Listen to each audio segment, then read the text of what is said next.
Here's something that might shock you. You can shoot YouTube videos with terrible lighting, shaky cameras, even your phone from 2012, and people will still watch.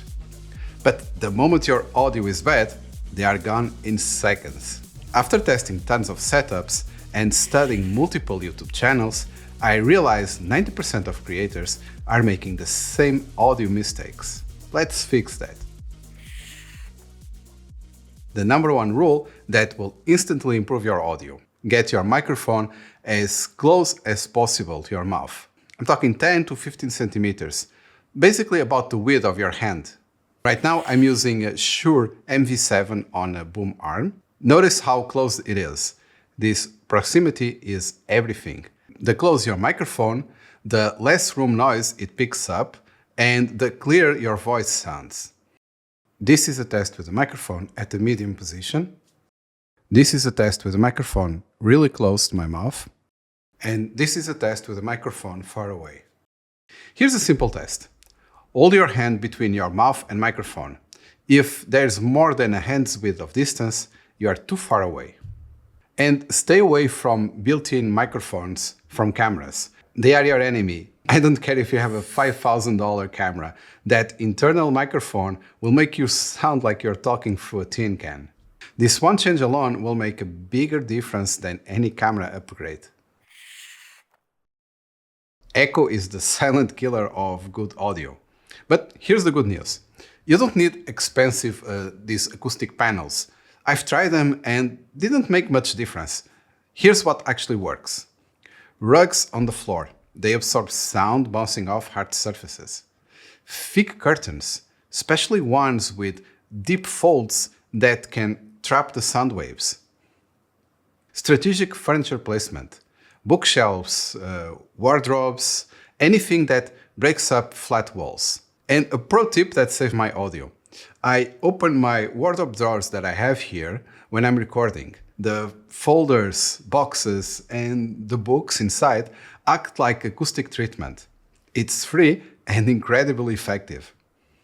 Remember this principle. Hard surfaces reflect sound, they are bad, and soft surfaces absorb sound, they are good. This is where most creators mess up. You need to record between -6 and -12 decibels. Here's how to read your levels. Green bars, perfect. Yellow bars, acceptable. Red bars, stop recording immediately.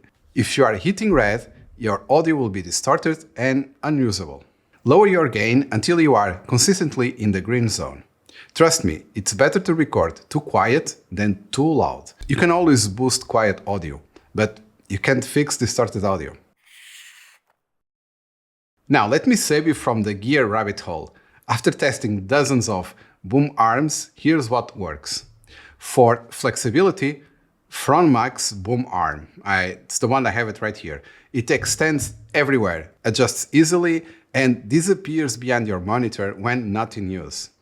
For simplicity, Elgato low profile. Sits on your desk, swings away, but it limits your hand movements. I choose the Fronmax because I talk with my hands. But if you are more stationary, the Elgato one works great.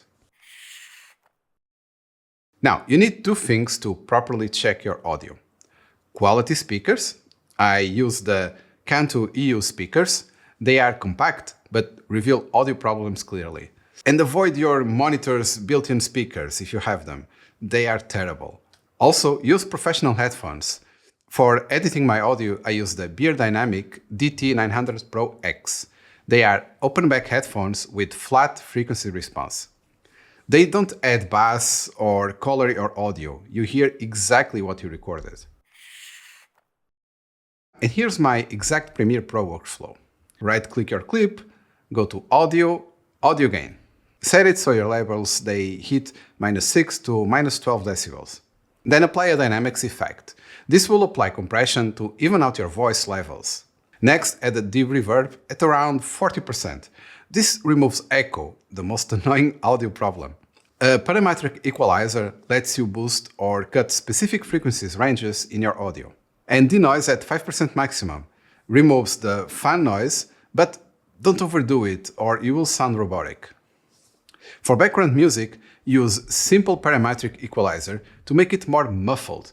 Your voice should always cut through the music, never compete with it.